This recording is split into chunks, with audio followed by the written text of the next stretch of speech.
नमस्कार दोस्तों, उम्मीद करता हूं आपसे बिल्कुल बढ़िया होंगे और क्लास लेने के लिए आपसे बिल्कुल तैयार होंगे। जितने से छात्र हैं क्लास के अंदर आ चुके हैं, आप सभी का हार्दिक स्वागत। तो फटाफट से मुझे बता दीजिए कैसे हैं आप लोग। हाँ जी, गुड मॉर्निंग, गुड ईटीएम, गुड इवनिंग हो रही है साहिल मांझा। लो क्लास के अंदर मैं बात करूं वसुधा। वसुधा का नेता कौन हुआ, भूखंड विजेता कौन हुआ, जिसने ना कभी आराम किया, चिंतन में रह के काम किया। वाह क्या बात है। क्लास में मैं देख पा रहा हूं वैशाली मलिक, प्रखर श्रीवास्तव, प्रतिमा ठाकुर है, तनीषा है, निभा है, शौर्या है, तान्या है, अक्षिता है, आकांक्ष है, दीपांशु है, दीपिका है, सपना है, प्रियांशु है, प्रियंका है, शिवानी लेखरा है, वसुधा दोबारा से है। और बहुत बढ़िया लगा आप सभी को इधर देखकर। ठीक है, तो चलिए, बहुत आप ये मान के चलिए कि बहुत क्लासिफाइड सी क्लास अब ये चल रही है। ठीक है चलो ठीक है चलो। कैसी बात कर रहा है ये बच्चा, कह रहा है कि आपका जो ये है बोर्ड है वो क्लियर नहीं दिख रहा है। सुनो भाई, एक बात याद रखना कि आज तक अगर मैंने किसी तरह कोई भी बात कही है ना, तो फिर वह हुई भी है। ठीक है, याद रखना, आप मेरे खास हैं और आप मेरे खास हमेशा रहेंगे। इस बात को तो तुम भूल ही जाओ कि जीत सर हमें भूल जाएंगे। जीत सर एक एक बालक का नाम और बता देंगे जो जो आज तक पढ़े हैं मेरे तक। ठीक है, एक एक बालक का नाम, समझ गए। आप हमेशा मेरे हृदय में अपने लिए एक अतिरिक्त और एक बेहतर स्थान रखते हैं और हमेशा रखेंगे। आप भले ही हमें भूल जाओ पर मैं आपको कभी नहीं भूलूंगा। ठीक है चलो, अच्छा लगा। आज चश्मे खो गए भाई यार। ठीक है, तो अच्छा लगा मुझे आप सभी यहां पर आए। तो अब हम स्टार्ट करते हैं बहुत तगड़े तरीके से टॉपिक। जहां पर हम चल रहे थे, तगड़े लेवल पर जाकर टॉपिक स्टार्ट कर रहे हैं। और टॉपिक कहां पर चल रहा था, वेवल प्लान इंडिया में आ चुका था। वेवल प्लान की हम बातें करने जा रहे हैं। क्या वेवल प्लान सुनने के लिए आप तैयार हैं? कैमरा टेढ़ा है भाई, लाग गया तो मैंने भी है। एक मिनट रुको यार। थोड़ा ही टेढ़ा है पर अबे यार तुम खराब करा दोगे। ओ भाई ऐसा करो, इसे टेढ़ा ही रहने दो, तुम पढ़ो खाली। कैमरा टेढ़ा है। आगे बढ़िए। चलो भाई, वेवल प्लान हेडिंग डाल लो।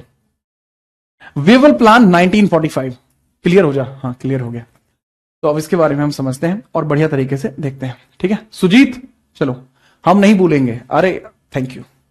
ठीक है। वेवल प्लान 1945 के बारे में हम बात कर रहे हैं। कौन है वेवल? देखो, इस समय जो हमारे वायसरॉय थे, जो इस समय वायसरॉय थे, उसका नाम था विस्काउंट वेवल। वायसरॉय का नाम था विस्काउंट वेवल। विस्काउंट वेवल,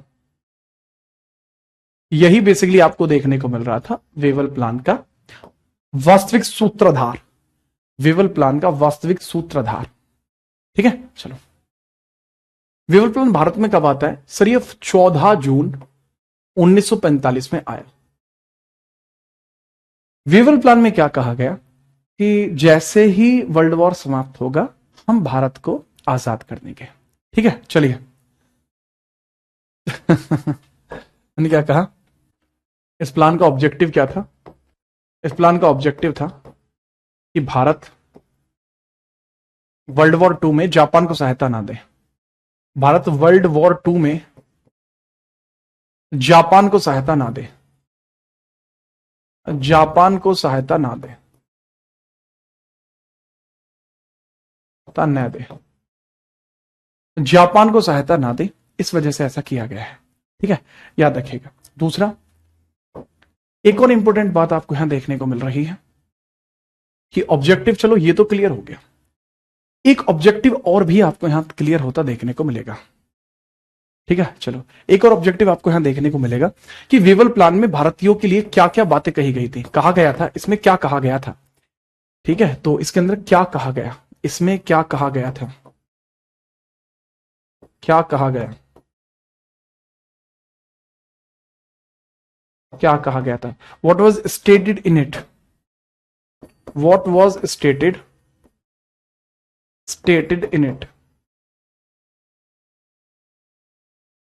इसमें स्टेटेड क्या किया गया था, मतलब क्या कहा गया था? इसमें कहा गया था कि जैसे ही देश आजाद होगा या फिर जैसे ही विश्व युद्ध समाप्त होगा हम देश को आजाद कर देंगे। ठीक है, ये कहा गया था। देश के आजाद होने पर या फिर वर्ल्ड वॉर सेकंड की समाप्ति पर, वर्ल्ड वॉर सेकंड की समाप्ति पर समाप्ति पर देश आजाद, देश को आजादी, ये कहा गया कि इंडिया को इंडिपेंडेंट घोषित कर देंगे अगर हम विश्व युद्ध जीत जाते हैं तो। ठीक है, ये बात कही गई। तो इसके द्वारा भारत के लिए क्या क्या छूटे, क्या क्या रियायतें दी गई थी, बड़ी बात तो ये है। ठीक है, ऑब्जेक्टिव क्या है मैंने बता दिया। ऑब्जेक्टिव यानी उद्देश्य मेरे भाई, ऑब्जेक्टिव है क्या, भारत वर्ल्ड वॉर सेकंड में जापान को सहायता ना दे, ये है ऑब्जेक्टिव। नोट करिए फिर इसके बाद। तो इसमें क्या क्या बात कही गई थी, इसमें इंपॉर्टेंट पॉइंटर्स लिख लेंगे। Important pointers, Bunty important pointers लिखो, इंपॉर्टेंट पॉइंट। तो इसमें एक बात कही गई है कि भारत के लिए अंतरिम सरकार का गठन होगा, भारत के लिए अंतरिम कैबिनेट का गठन, अंतरिम कैबिनेट का गठन, कैबिनेट गठन, इंटरिम कैबिनेट का बनना यहां पर लिखा गया था। इंटरिम कैबिनेट का बनना, इंटरिम कैबिनेट का बनना, इंटरिम कैबिनेट, इंटरिम कैबिनेट का बनना, इंटरिम कैबिनेट का बनना आपका यहां पर देखा गया है। ठीक है, चलिए इंटरिम कैबिनेट का बनना, ठीक है, इंटरिम कैबिनेट का बनना आपको यहां देखने को मिला। इसमें यह कहा गया था कि इंटरिम कैबिनेट में टोटल 14 लोग होने हैं, 14 लोग होने हैं, प्लस जो अध्यक्ष होगा वो वायसरॉय होगा। कहा गया कि इसके अंदर 14 लोग गठित होंगे, 14 लोग इसमें शामिल होंगे, 14 पीपल्स, 14 लोग इसमें सदस्य होंगे, 14 लोग इसमें सदस्य होंगे यानी मेंबर्स होंगे, मेंबर्स होंगे, 14 लोग इसके अंदर मेंबर्स होंगे। और इन 14 मेंबर्स के बाद अगर मैं बात करूं तो इसके अंतर्गत आपको देखने को मिल जाएगा कि 14 सदस्य तो हो गए, मेंबर्स तो हो गए। अपार्ट ऑफ दिस, इस चीज के अलावा, अपार्ट ऑफ दिस, इस चीज के अलावा इसके अंतर्गत आपको देखने को मिलेगा कैबिनेट का बनता है। लेकिन जो इसमें कमांडर इन चीफ होगा, सेनापति होगा, वो वायसरॉय होगा। लेकिन सेनापति होगा वो वायसरॉय होगा, पति होगा वो कौन होगा, वायसरॉय। और ये जो भी 14 लोग होंगे, ये 14 के 14 क्या होंगे, इंडियंस, भारतीय होंगे। बहुत लंबे समय से इंडियंस यही चाहते थे। अब ये कैबिनेट का मतलब क्या होता है, जैसे यार होम मिनिस्टर है, विदेश मंत्री है, खाद्य मंत्री है, कृषि मंत्री है, ये सब चीज। ठीक है, ये सब चीज आपको यहां देखने को मिल रही थी। ठीक है, चलिए अब बड़ी बात यहां पर क्या आ रही है कि क्या कांग्रेस इसके लिए एग्री है। कांग्रेस तो तुरंत एग्री है, कांग्रेस एग्री है। कांग्रेस ने कहा वी आर एग्री, ठीक है, हम तैयार हैं। और कांग्रेस ने यहां पे डिमांड की है कि हमें 8 लोग चाहिए, 6 लोग मुस्लिम लीग अगर बांटना चाहेगी तो डजेंट मैटर। तो इसमें क्या होता है, इसमें कहा जाता है कि 8 सदस्य कांग्रेस छाटेगी, 8 सदस्य कौन छाटेगी, कांग्रेस, 6 सदस्य छाटेगी मुस्लिम लीग, 6 सदस्य कौन छाटेगी, मुस्लिम लीग, मुस्लिम लीग। अब ये कब तक के लिए बननी थी कि जब तक देश को आजादी नहीं मिलता पाती है तब तक ये सरकार काम करेगी। ठीक है सर, लेकिन ये प्लान फेल हो गया। फिर भी ये प्लान फेल हो गया, क्यों फेल हो गया, क्योंकि मुस्लिम लीग ने पता क्या कहा कि सभी मुस्लिम लोगों को मुस्लिम लीग छाटेगी, इसलिए प्लान फेल हो गया। लेकिन यह प्लान विफल रहा, यह प्लान विफल रहा, विफल रहा, यह प्लान विफल रहा, फेल्ड था ये प्लान, ये प्लान विफल रहा, फेल्ड प्लान था ये एक तरीके से। और ये फेल्ड प्लान क्यों था उसके बारे में समझिएगा। सर जी, फेल्ड प्लान होने के पीछे का कारण यह था, फेल्ड प्लान होने के पीछे का कारण यह था कि सर जी यहां पे जब इसकी बात चल रही थी ना कि फेल होगा या ये पास होगा या जो भी चीज इसमें चल रही थी, उसमें मुस्लिम लीग ने कहा कि मुस्लिम मेंबर्स हमारी जिम्मेदारी है। ठीक है, चलो इसमें लिखना है कि मुस्लिम सदस्यों का चयन, मुस्लिम सदस्यों का चयन, मुस्लिम सदस्यों का चयन हमारी जिम्मेदारी है। ठीक है, चयन मुस्लिम लीग करेगी, सिर्फ मुस्लिम लीग करेगी, सिर्फ मुस्लिम लीग, सिर्फ मुस्लिम लीग करेगी, मुस्लिम लीग करेगी। ठीक है, याद रखना। ये कहा गया all the Muslim members will be appointed by the Muslim League. इस वजह से प्लान जो है फेल हो गया, फेल्ड प्लान रहा। फेल्ड प्लान का रीजन था ये, because Muslim League demanded to choose all the Muslim members. Congress ने कहा कि अगर ऐसा हो गया ना गलती से भी, तो विभाजन आज ही हो जाएगा। और ये बात कब की है? 1945 की है। तो कांग्रेस ने अपना जो हाथ है वो पीछे खींच लिया। ठीक है सर, ये विलियम की बात कर रहा है, विलियम डालरिम्पल की बुक कौन सी है?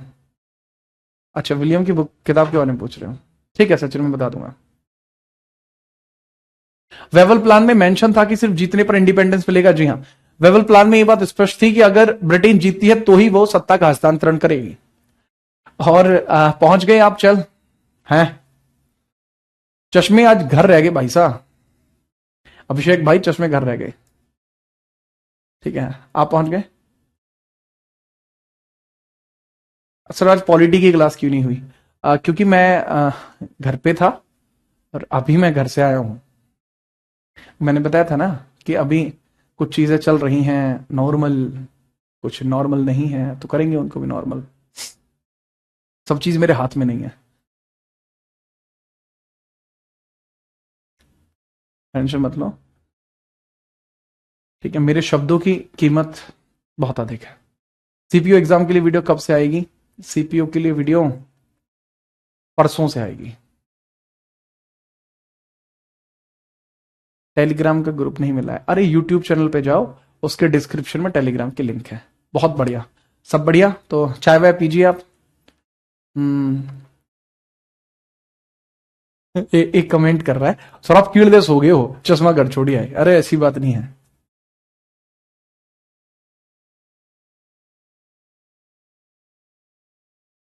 ठीक है चलिए, ठीक है। हाँ, अब शिमला प्लान की हम बात करते हैं। शिमला प्लान की, शिमला प्लान को हम देखते हैं। शिमला प्लान में क्या किया गया? दरअसल ये जो प्लान था ना, वेवल प्लान, ये बहुत बहुत ज्यादा जरूरी था।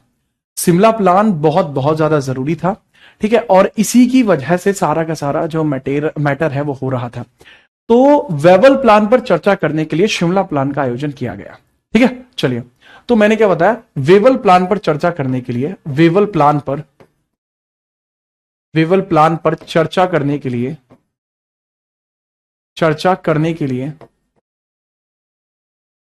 वेवल प्लान पर चर्चा करने के लिए, वेवल प्लान पर चर्चा करने के लिए इसका आयोजन हुआ। इसका आयोजन हुआ। इसका आयोजन हुआ। तो कहने की बात क्या हुई? इसका आयोजन कब हुआ था? ठीक है, वेवल प्लान पर चर्चा करने के लिए। तो लिख लीजिए, इसका आयोजन का कारण क्या था? It was constituted for Wavell discussion, Wavell plan discussion, discuss. तो पूछा जाएगा कि इसका जो डिस्कशन है वो कब हुआ? दैट वाज ऑन 25 जून, 25 जून 1945, 25 जून 1945। कुछ पुस्तकों में यह तारीख 24 भी लिखी हुई है। ठीक है, याद रखना। ठीक है, ठीक है, अब समझिए इसके अंदर कुल कितने डेलीगेट्स आए थे, कुल सदस्य कितने थे? डेलीगेट, सदस्य मतलब डेलीगेट्स। डेलीगेट्स कितने आए थे बाबू? कुल डेलीगेट्स इसके अंदर आए थे कितने भला? 22, 22 सदस्य थे इसमें। इसमें वेवल भी शामिल हुआ था। वेवल भी इसमें शामिल हुआ था। कौन शामिल हुआ था? वेवल भी शामिल हुआ था।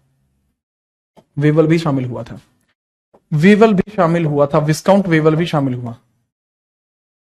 विस्काउंट वेवल कौन था? Viscount Wavell, he was viceroy, he was viceroy. Viscount Wavell viceroy था जो इसमें शामिल हुआ, शामिल था, शामिल था। दूसरा इसके अंदर पॉइंटर एक और भेजना, दूसरा इसमें पॉइंटर एक और याद रखना। ठीक है, कि अब भैया बाबू 21+1 अध्यक्ष भी तो जोड़ना पड़ेगा। अध्यक्ष का ना जोड़ोगे? ठीक है, अध्यक्ष ना जोड़ोगे? हाँ सर बताइए।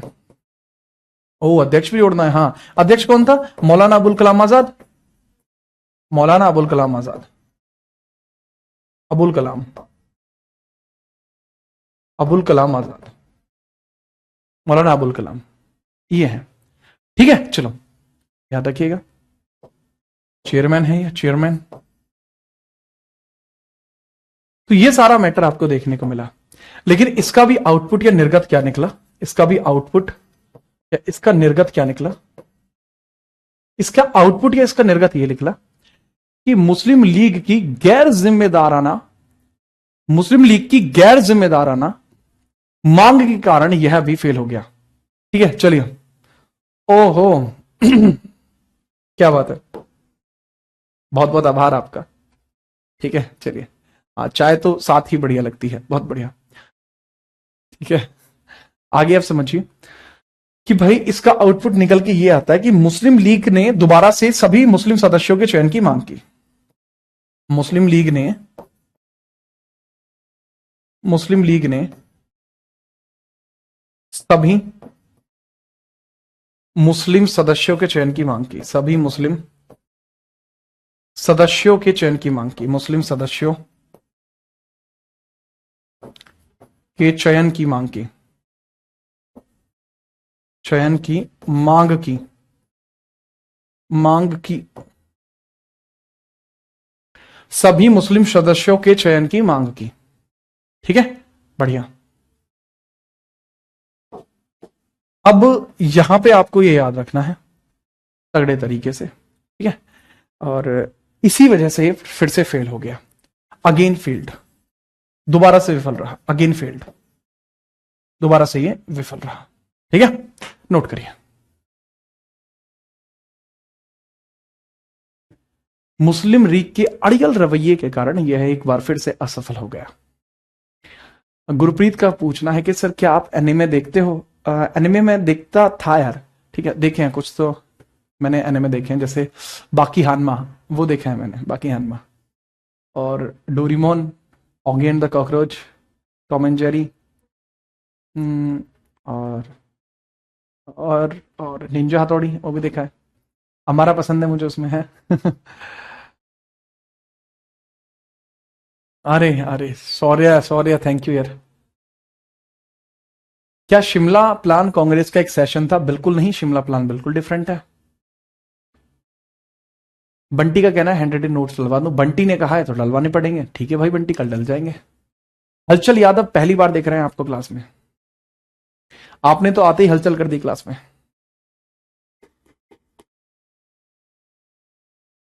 हाइकू देखा है आप? हाँ मैंने हाइकू भी देखा है, ठीक है,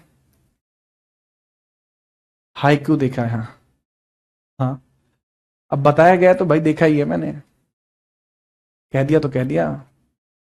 छोटा भीम नहीं देखा क्या? तुम्हें देख लिया, छोटा भीम को देख लिया, बराबर बात है विशाल शर्मा। ठीक है चलो। ओ अच्छा, ये कार्टून देखे मैंने, धत तेरी की, तो फिर मैंने वही बाकी हन में देखा होगा। भावना लाल कुर्ती आंदोलन जो था उसके बारे में मैं वैसे वर्बली मैंने बता दिया है, ठीक है, टेंशन मत लो।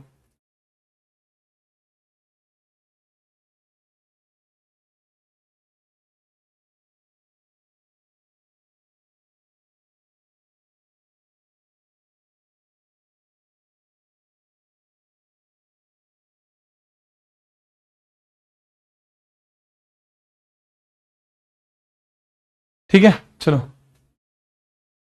ठीक है चलो। अच्छा, इसके अंदर एक बच्चा पूछ रहा है, क्योंकि एक एस्पिरेंट का डाउट है तो मुझे वो डाउट लेना पड़ेगा, ठीक है। अब उस डाउट को मैं 1 सेकंड में खत्म कर दूंगा, छोटा सा डाउट है। एक बच्चा कह रहा है सर लाल कुर्ती मूवमेंट आपने नहीं बताया, लाल कुर्ती मूवमेंट आपने नहीं बताया, ठीक है, लाल कुर्ती आंदोलन।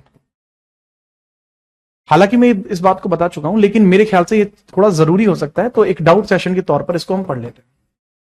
1 मिनट लगेगी मुश्किल से मुश्किल, ठीक है, ये डाउट है और बच्चा बहुत देर से कमेंट कर रहा है, इस वजह से मुझे डाउट लेना पड़ा।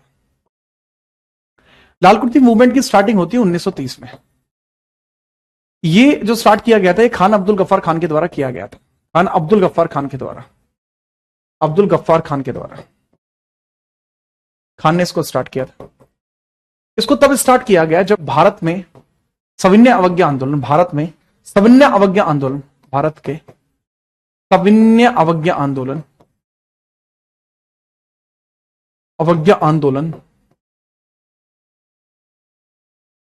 में समर्थन के लिए शुरू किया गया था, के लिए इसको शुरू किया गया था। इसी को खुदाई खिदमतगार भी बोला जाता है। इस आंदोलन का एक और नाम है खुदाई खिदमतगार। इस आंदोलन का एक और नाम है खुदाई खिदमतगार। तो ये भी अगर आप चाहें तो याद रख सकते हैं, खुदाई खिदमतगार मूवमेंट। बिना परेशानी के आप इसको याद रख पाएंगे। ठीक है, चलिए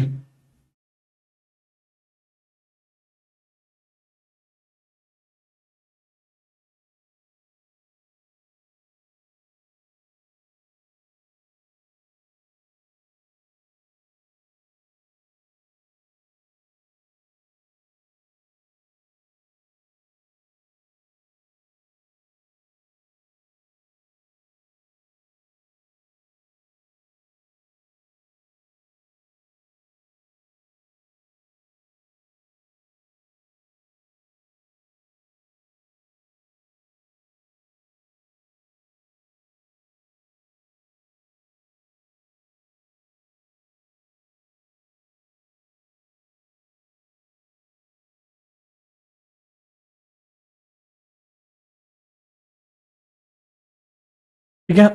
याद रखना। हाँ, ये तो बता दिया था। अरे मैंने बता दिया था पर एक बच्चा बोल रहा है बार बार। ठीक है, चलिए, थैंक यू। दूसरा, खुदाई खिदमतगार एक शब्द पूछा गया है, बहुत बहुत डेप्थ पे जाके एक सवाल बन सकता है कि खुदाई खिदमतगार किस भाषा का शब्द है। ये पीएससी वगैरह लेवल पे जाके बन सकता है सवाल, किस लैंग्वेज का शब्द है। चलिए, पर्शियन भाषा का है, फारसी का। पर्शियन यानी फारसी भाषा का शब्द है ये। ठीक है, लेकिन अगर मैं बात करूं, इसका मतलब होता है servant of God.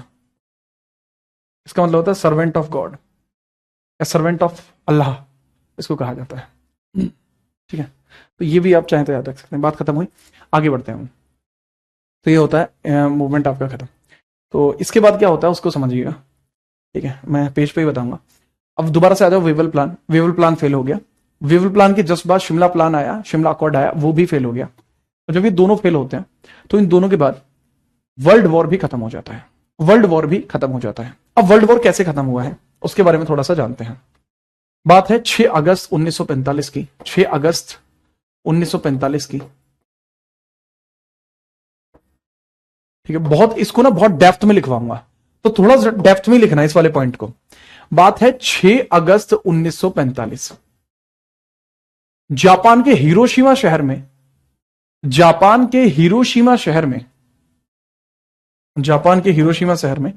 Atom bomb गिराया गया।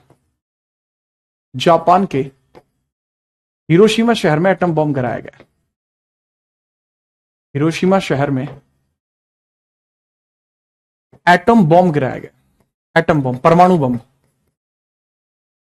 बॉम्ब गिराया गया तो कहा जाता है परमाणु बम गिराया गया। ठीक है, जिस परमाणु बम का जो नाम था, ठीक है, परमाणु बम का जो नाम था वो था लिटिल बॉय। Little boy. ठीक है, सेम 3 दिन के पश्चात जापान नहीं रुका और 3 दिन के पश्चात 9 अगस्त 1945 में एक और बॉम्ब गिराया गया जापान के नागासाकी शहर में। नागासाकी शहर में गिराया गया। उसका नाम था फैटमैन। अब इसमें ना पूरी मैं आपको कहानी बताता हूं आखिरकार है क्या, मैटर क्या है। फैटमैन नाम का एक एटम बॉम्ब यहां भी गिराया गया। अच्छा, एटम बॉम्ब और न्यूक्लियर बॉम्ब में फर्क होता है। ये एटम बॉम्ब है, ये परमाणु बम है। एटम बम ज्यादा खतरनाक होते हैं, न्यूक्लियर बम ज्यादा खतरनाक होते हैं। ये जो भी यहां पे हमले किए गए हैं, ये किसके द्वारा किए गए थे? These atom bombs related to America आज जो चौड़ा हुआ फिरता है ना, वो इन्हीं की वजह से चौड़ा होकर फिरता है। कारण क्या है कि यहां पर जो आप ये पूरा का पूरा मैटर देख रहे हैं, ये अमेरिका के ऑपरेशन मैनहट्टन का हिस्सा था। यह अमेरिका के ऑपरेशन मैनहट्टन का हिस्सा था। यह बम, यह परमाणु बम, या यह परमाणु बम लिखिए, यह परमाणु बम अमेरिका के थे। अमेरिका अर्थात यूएसए के थे, यूएसए के थे, यूएसए के थे। तो यूएसए ने यहां पर एक जो है बेसिकली कह सकते हैं कि आप यहां पर स्टार्ट किया था, क्या बोला, ऑपरेशन मैनहट्टन। तो अमेरिका का एक ऑपरेशन है, operation Manhattan, Manhattan, operation Manhattan, जो 1945 में शुरू किया गया था। पूछा जा सकता है कि ऑपरेशन मैनहट्टन के अध्यक्ष कौन थे? ओपेनहाइमर। ऑपरेशन मैनहट्टन के अध्यक्ष कौन थे? अध्यक्ष कौन थे? ओपेनहाइमर, ओपेनहाइमर, ओपेनहाइमर आपको अध्यक्ष देखने को मिल जाएंगे। ओपेनहाइमर, ओपेनहाइमर, ओपेनहाइमर आपको देखने को मिल जाएंगे जो अध्यक्ष हैं ऑपरेशन मैनहट्टन के। ठीक है, तो पूछा जाता है कि इन अणु बॉम्ब से पहले अमेरिका के द्वारा पहली बार इसको टेस्ट फायर कहां किया था? तो अमेरिका ने ऑपरेशन मैनहट्टन का जो टेस्ट फायर किया था, उस टेस्ट फायर का नाम क्या था? ये टेस्ट फायर जो किया था इन्होंने, इसकी चेकिंग जो की थी वो अमेरिका में ही की थी, मैनहट्टन के पास। मैनहट्टन एक जगह है, लेकिन इसकी जो ऑपरेशन फायर का इसका नाम दिया गया था, ऑपरेशन फायर को ट्राइडेंट, ट्राइडेंट, ऑपरेशन ट्राइडेंट। ठीक है, ऑपरेशन ट्राइडेंट, ट्राइडेंट, ट्राइडेंट। ठीक है, ट्राइडेंट। बताइए क्या दिक्कत है सर? एप्लीकेशन पर टेस्ट भी होते हैं। हाँ भाई, टेस्ट होते हैं। टेस्ट नाम का एक सीरीज है ना, वो एक फीचर है हमारे ऐप में, नया ऐड हुआ है, तो हाँ टेस्ट भी होते हैं, उस पर क्लिक कर लेना आप। ठीक है, चलो, तो ऑपरेशन ट्राइडेंट आपको देखने को मिल जाएगा। ठीक है, इसके बाद ही यहां पर ये जो हमले हैं ये इसके बाद किए गए, फिर इसके बाद ये हमला किया गया, उसके बाद ये हमला किया गया। ठीक है, क्या आप इस बात को समझ पाए? क्या जापान घुटने टेक पाएगा? देखो, जापान के सामने अब कोई और विकल्प नहीं है। या तो जापान अब घुटने टेक देगा, या अब जापान खत्म हो जाएगा। ठीक है, कि मतलब ऐसे, मतलब अलग अलग बातें जो हैं कही जाती हैं जापान के बारे में, बाकी अन्य देशों के बारे में। ठीक है, कि दाव पर सब कुछ लगा है, पीछे हट नहीं सकते। दाव पर सब कुछ लगा है, पीछे हट नहीं सकते, टूट सकते हैं मगर झुक नहीं सकते। तो जापान के सामने विकल्प तो था, लेकिन जापान ने उसको नहीं माना। जापान ने कहा कि कोई बात नहीं, लोग मरते हैं, मरने दो। लेकिन दो डायरेक्टली एटम बॉम्ब की वजह से जापान बैकफुट पे आ गया, और जापान ने कहा कि ठीक है, हम सरेंडर करने के लिए तैयार हैं। और तब जाके जापान ने 15 अगस्त 1945 में सरेंडर किया। ठीक है, जापान ने सरेंडर कब किया? तो 15 अगस्त में जाकर, 15 अगस्त 1945 में जापान ने सरेंडर किया। जापान ने सरेंडर कर दिया है, जापान ने सरेंडर कर दिया। Japan surrendered, Japan surrendered.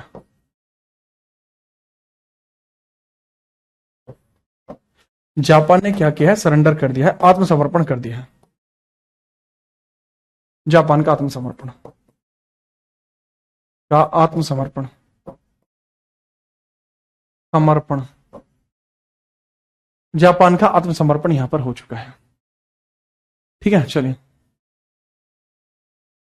अब जापान ने जैसे ही आत्मसमर्पण किया है, उसके बाद विश्व युद्ध खत्म होता है सितंबर में। याद रखना, सितंबर 1945 में विश्व युद्ध भी समाप्त हो जाता है। अच्छा, इसी के 3 दिन बाद, जैसे ही, मतलब एक इंटरेस्टिंग फैक्ट की बात क्या है कि जैसे ही जापान ने सरेंडर किया, उसके ठीक 3 दिन बाद कहा जाता है कि सुभाष चंद्र बोस जी के फ्लाइट क्रैश हो जाती है। कहा जाता है कि 18 अगस्त 1945 को कंसीडर्ड है, कहा गया कि 18 अगस्त 1945 को, ठीक है, प्लेन क्रैश में नेताजी की डेथ, प्लेन क्रैश में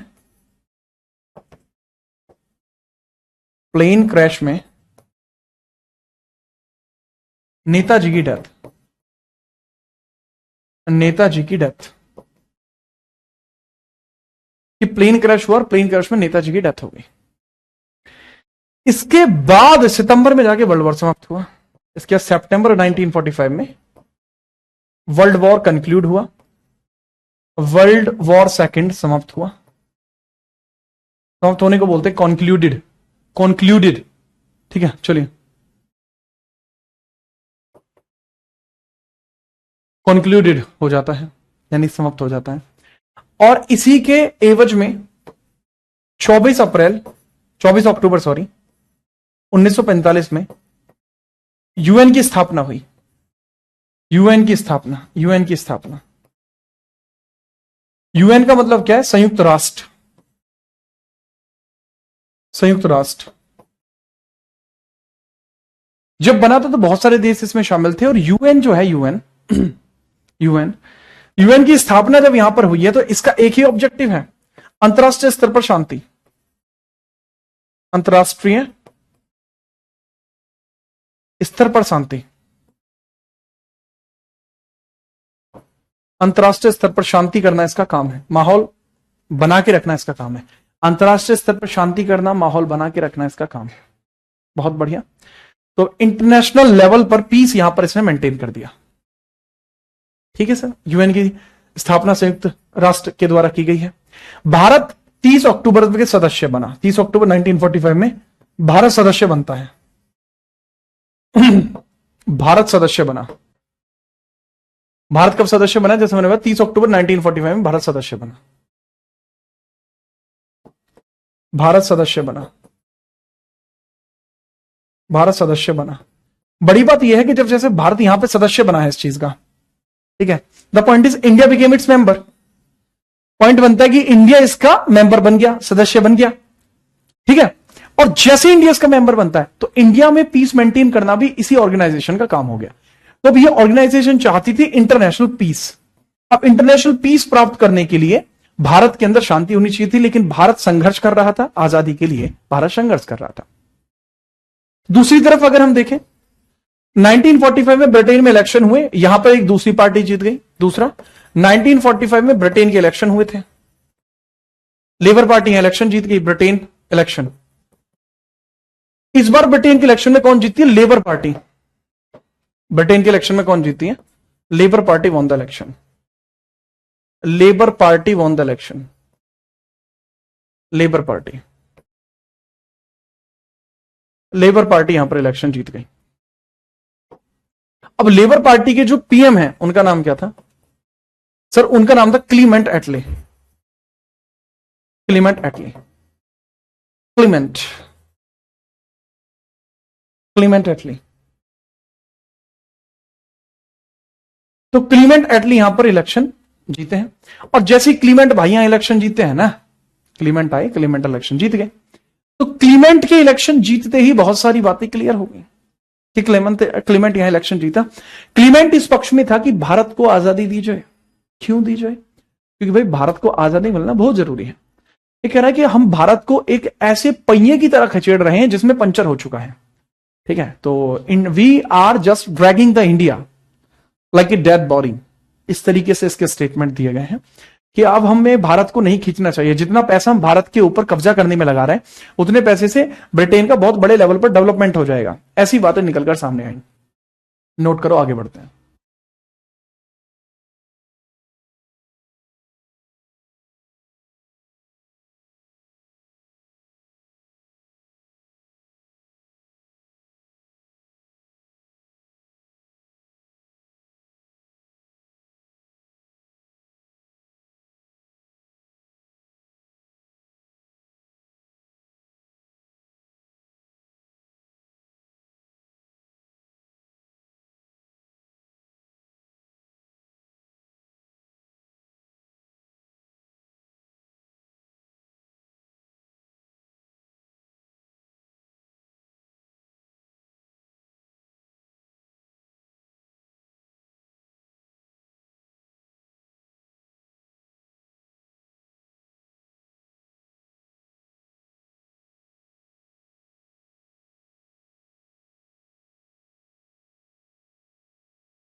हाँ भाई, कर लिया नोट?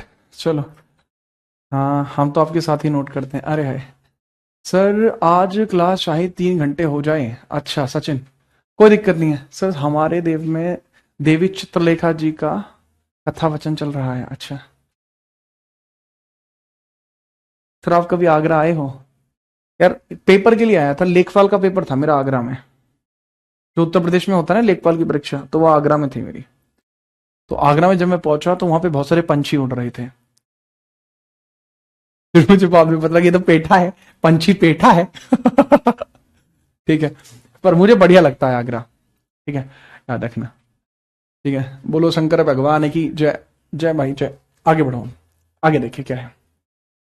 इसके बाद क्या होता है, इसके बाद ब्रिटेन के ऊपर एक प्रेशर क्रिएट हो जाता है और ब्रिटेन को मजबूरी में एक एक्ट भारत में भेजना पड़ता है। इसके बाद भारत में कैबिनेट एक्ट आया। ठीक है, इसके बाद भारत में आता है कैबिनेट एक्ट मार्च महीने में, मार्च 1946 में भारत में कैबिनेट एक्ट आता है। भारत में कैबिनेट एक्ट आया, कैबिनेट एक्ट आया, कैबिनेट एक्ट आया। ठीक है, याद रखना। ठीक है जी हाँ, हाँ बिल्कुल शिवानी चौधरी, हाँ लेखपाल हो गया था मेरा। ठीक है, पैट परसेंटाइल मेरी 99.7 है। ठीक है, कैबिनेट एक्ट जब आता है भारत में मार्च 1946 में, उसको समझिए। मार्च 1946 में भारत में कैबिनेट एक्ट आया और जैसे ही कैबिनेट एक्ट भारत के अंदर आता है, इसके बारे में समझना कि इसमें क्या कहा गया है। कैबिनेट एक्ट में सबसे पहले सदस्य कौन कौन है कैबिनेट एक्ट में? कैबिनेट एक्ट की बात करता हूं मैं। कैबिनेट एक्ट में कौन कौन है सर जी? कैबिनेट एक्ट में आपको देखने को मिलते हैं पर्सन्स, कौन कौन इंपोर्टेंट पर्सन्स? 2 व्यक्ति आपको देखने को मिलेंगे, 3 एक्चुअली। अध्यक्ष, अगर अलग व्यक्ति देखने को मिलेगा, अध्यक्ष। अध्यक्ष आपको देखने को मिलते हैं, क्या नाम है अध्यक्ष का? सर जी अध्यक्ष का नाम है पैथिक लॉरेंस। Pethick Lawrence. फिर आपको देखने को मिलते हैं एवी अलेक्जेंडर। अन्य जो 2 व्यक्ति हैं, अन्य एवी अलेक्जेंडर और स्टैनफोर्ड क्रिप्स। एवी अलेक्जेंडर और स्टैनफोर्ड क्रिप्स। Stanford Cripps. ठीक है, चलिए। ठीक है, अब समझिएगा, एवी अलेक्जेंडर और स्टैनफोर्ड क्रिप्स। पैथिक इसका हेड है। इसको जब भेजा इस समय ब्रिटेन का पीएम कौन था? कैबिनेट एक्ट के समय ब्रिटेन का पीएम कौन था? ब्रिटेन का पीएम कौन था जी? ब्रिटेन का पीएम कौन था? पीएम का नाम एटली, क्लीमेंट एटली। एटली, क्लीमेंट एटली। अब तो कैबिनेट एक्ट में क्या कुछ कहा गया है? कैबिनेट एक्ट में क्या कुछ कहा गया है? ठीक है, प्रमुख इसमें बातें क्या कही हैं? प्रमुख बातें, पहली प्रमुख बात इसमें कहते हैं ये कि हम भारत के लिए एक अंतरिम सरकार का गठन करेंगे। ठीक है, अंतरिम सरकार के अंतर्गत गठन किया जाएगा भारत में, अंतरिम सरकार का गठन, अंतरिम सरकार का गठन, सरकार का गठन, अंतरिम सरकार का गठन। इसको बोलते हैं formation of interim government. Formation of interim government, formation of interim government, कि भैया अंतरिम सरकार का गठन कर देंगे। ठीक है, चलिए किसके गठन कर देंगे? इंटरिम गवर्नमेंट का गठन कर देंगे। इंटरिम गवर्नमेंट का गठन कर देंगे भारत में, अंतरिम सरकार का गठन। ठीक है, नेक्स्ट इसमें पॉइंट है। ठीक है, भारत में अंतरिम सरकार का गठन हो गया, काम खत्म हुई अंतरिम सरकार की। अब अंतरिम सरकार के पश्चात इसमें कहा गया भारत में संविधान सभा का गठन। भारत में संविधान सभा का गठन, संविधान सभा का गठन। किस चीज का गठन? संविधान सभा का। तो यह है कैबिनेट, कैबिनेट असेंबली का फॉर्मेशन। लेकिन जैसी कैबिनेट फॉर्मेशन की बात आती है, इसमें दोनों ही चीजों की बात आती है, तो इसमें एक चीज आप बहुत कॉमन देख रहे हो, भारत में अंतरिम सरकार, भारत में संविधान सभा। इस बात से जो मुस्लिम लीग है वो चिढ़ जाती है, इस बात से मुस्लिम लीग चिढ़ जाती है, समझिए। इस बात से क्या होता है, मुस्लिम लीग इस बात से पिस्ड ऑफ, एकदम गुस्सा आ जाता है मुस्लिम लीग को।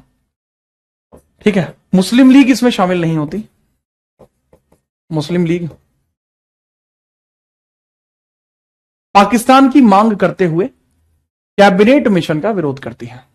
ठीक है, मुस्लिम लीग, मुस्लिम लीग 1940 मतलब ये समझिए, मुस्लिम लीग कैबिनेट एक्ट का विरोध करती है। कैबिनेट एक्ट का विरोध करती है, विरोध करती है, विरोध करती है। क्यों विरोध करती है? क्योंकि यह पाकिस्तान को मांग रही थी। पाकिस्तान की मांग के कारण, पाकिस्तान मांग के कारण, मांग के कारण, पाकिस्तान मांग के कारण बेसिकली हो क्या रहा था। ठीक है, अरे कॉन्स्टिट्यूएंट असेंबली है, कैबिनेट असेंबली नहीं है, दैट इज कॉन्स्टिट्यूएंट असेंबली। ध्यान नहीं दिया मैंने, कॉन्स्टिट्यूएंट असेंबली है बाबू, ये constituent, this is constituent assembly, संविधान सभा ना हिंदी में, तो सही है। हाँ हाँ अपूर्व। तो पाकिस्तान मांग के कारण ये कैबिनेट एक्ट का विरोध करती है। अच्छा, ये यहां पे क्या कहती है कि हम प्रत्यक्ष कार्यवाही दिवस मनाएंगे। इसने कहा कि हम प्रत्यक्ष कार्यवाही दिवस मनाएंगे। ठीक है, चलिए, तो यहां मुस्लिम लीग के बारे में आपने देखने को मिला कि मुस्लिम लीग कहती है कि 16 अगस्त को 1945 में, 1946 में हम क्या मनाएंगे? प्रत्यक्ष कार्यवाही दिवस। इसका मतलब होता है राजी राजी ना तो गैर राजी, पाकिस्तान तो लेकर रहेंगे। ठीक है, याद रखो। तो इन्होंने कहा 16 अगस्त 1946 के अंदर प्रत्यक्ष कार्यवाही दिवस मनाने के बारे में कहा। प्रत्यक्ष कार्यवाही दिवस, डायरेक्ट एक्शन डे। प्रत्यक्ष कार्यवाही दिवस क्यों मनाया गया था? एक सवाल आता है पेपर में। पाकिस्तान मांग के कारण यह मनाया गया था। क्यों मनाया गया था डायरेक्ट एक्शन डे? पाकिस्तान मांग के कारण। क्यों मनाया गया था? पाकिस्तान की मांग के कारण। क्या बोलते हैं इसको? Direct action day, direct action day. लेकिन यहां पर हिंदुओं ने इसका विरोध कर दिया, तो मुस्लिम लीग ने हिंसा कर दी। और छोटी मोटी हिंसा नहीं हुई थी, यहां होती है द ग्रेट कोलकाता किलिंग। यहां पर हिंदू पक्ष जो था उसने मना कर दिया कि हम इस प्रकार के किसी भी बंद का समर्थन नहीं करते, भारत बंद हुआ था। लेकिन हिंदुओं ने अपनी दुकान खोल दी। हिंदुओं ने कहा हमें फर्क नहीं पड़ता, कोई हो कहीं से हो, घंटा फर्क नहीं पड़ता, हम तो अपनी दुकान खोलेंगे। मुस्लिम लीग हिंसा पर उतर आई। ठीक है, मुस्लिम लीग किस पर उतर आई? हिंसा पर उतर आई। और यहां पर आपको देखने को मिलती है हिंदुओं के विरोध के कारण, हिंदुओं के विरोध के कारण, हिंदुओं के विरोध के बाद, विरोध के बाद मुस्लिम लीग द्वारा हिंसा हुई। मुस्लिम लीग द्वारा हिंसा, मुस्लिम लीग के द्वारा हिंसा हुई। ठीक है, violence by the Muslim league, violence by the Muslim league, सांप्रदायिक दंगे हो गए। और यहां पर होती है द ग्रेट कोलकाता किलिंग, क्योंकि डायरेक्ट एक्शन डे कहां पे होना था? कोलकाता में होना था, कोलकाता में, कोलकाता के अंदर होना था, कोलकाता में। क्या होना था बाबू? कोलकाता में ही होना था, कोलकाता में ही होना था। तो यहां पे आप देखेंगे the great Kolkata killing, the great Kolkata killing, killing. कितने लोग मारे गए? 6000 मारे गए और 20,000 घायल हुए। 6000 तो इसमें हत्याएं हुई, किल्ड, और 20,000 इसमें शामिल हुए, 20,000 घायल हुए। और अधिकांश हिंदू थे, अधिकांश हिंदू थे। इसी वजह से दंगा भड़का। हालांकि गांधी जी ने आके जिन्ना को शांत किया था यहां पर। ठीक है, चलिए, बिल्कुल। तो ये था भाई डायरेक्ट एक्शन डे। तो आज के लिए यहां तक रहेगा, आज के लिए यहां तक रहेगा। इसके बाद ये कंप्लीट हुआ। ठीक है, चलिए।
हाँ भाई, अरे ठीक है, कोई नहीं, ठीक है चल, अरे भाई चलिए। तो बहुत अच्छी रही आज की क्लास, जैसा कि मैंने आपको बताया।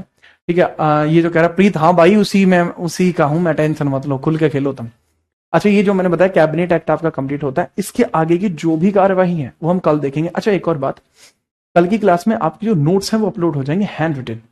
जो आर्ट एंड कल्चर की बची हुई क्लास है वो सैटरडे में पूरी हो जाएगी। तो मैं अभी आपको बता देता हूं, चीजें बहुत बढ़िया तरीके से चलेंगी। ठीक है, अच्छे से खुश रहिए, हंसते रहिए, मुस्कुराते रहिए, पूरा इसमें रिवीजन कीजिए।